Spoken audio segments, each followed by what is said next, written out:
Bonjour, c'est Clément Chabert au magasin du Vieux Campeur à Albertville. Dans cette vidéo, je vais vous présenter les manipulations qui permettent de bien organiser et d'épurer son tableau de bord sur un GPS Garmin MAP 66S, MAP 66SR. J'ai reçu cette demande de la part de l'un de mes clients qui habite à Bourg-Saint-Maurice et qui est coincé dans cette manipulation. Alors pour se rendre sur le tableau de bord de son GPS MAP 66S, MAP 66SR, il suffit donc d'aller dans le menu défilant de l'appareil et de venir se mettre sur l'icône menu principal. Et là, effectivement, on voit que Garmin met à disposition des utilisateurs du GPS énormément de fonctionnalités. Les possibilités sont multiples, vous avez énormément d'icônes, énormément de fonctions. Mais moi, par exemple, mon client de Bourg-Saint-Maurice voilà, n'a pas besoin de toutes ces icônes, n'a pas besoin de toutes ces fonctionnalités. Et dans ces moments-là, c'est mieux d'épurer son tableau de bord pour avoir un produit très fonctionnel. Donc pour travailler son tableau de bord, on vient se mettre sur le tableau de bord, donc là où vous avez tous les icônes. Et la première donc, des possibilités, c'est d'enlever les icônes qui ne vous servent pas. Alors pour ça, on vient se mettre sur l'icône qui n'est pas utilisable pour vous. Vous venez vous mettre sur l'icône dont vous n'allez pas vous servir. Et ensuite, vous appuyez sur la touche menu. Vous entrez dans la rubrique et là vous voyez, vous avez tous les éléments qui sont actuellement installés sur le tableau de bord. Alors moi par exemple, je viens me mettre sur la rubrique chasse et pêche, je fais entrer parce que je vais entrer dans la rubrique chasse et pêche et tout simplement je la supprime. Voilà.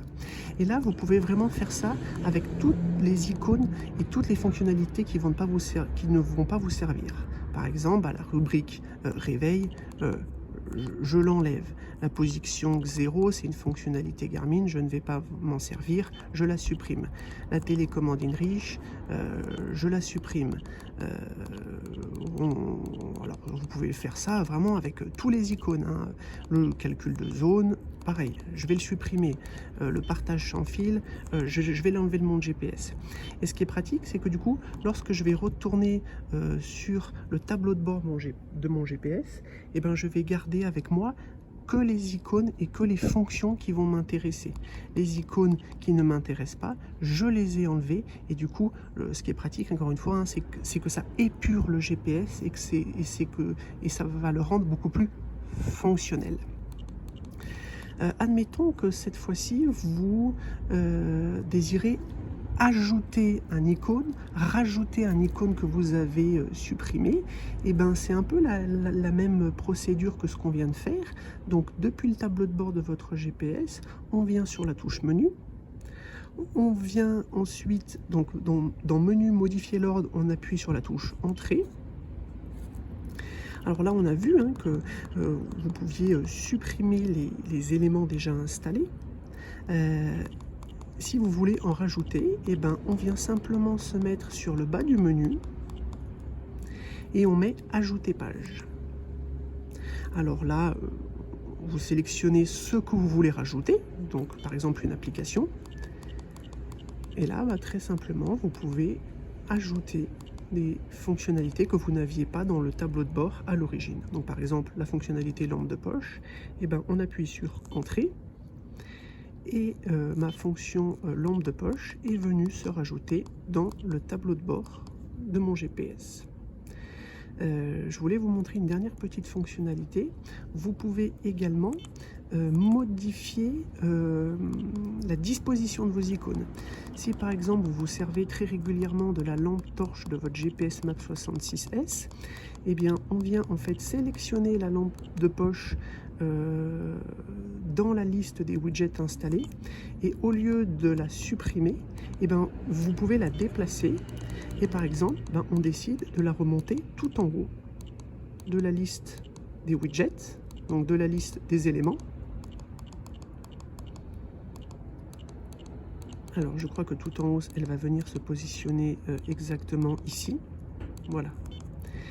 Et du coup, ce qui est très pratique, c'est que sur votre tableau de bord, et maintenant, votre lampe de poche, voilà, est venue s'installer en deuxième position. Donc voilà, moi ce que je vous conseille vraiment sur les 66S et les 66SR, c'est d'épurer et d'organiser votre tableau de bord avec les fonctions dont vous avez besoin. Comme ça, vous avez un GPS qui est très fonctionnel et très intuitif. Encore une fois, Garmin met à disposition beaucoup d'outils dont vous n'allez sûrement pas vous servir. Voilà, j'espère que cette petite vidéo vous aura intéressé. Si vous avez besoin de quoi que ce soit, n'hésitez pas à m'écrire à l'adresse mail librairie.albertville@auvieuxcampeur.fr ou à venir me voir en magasin. Salut!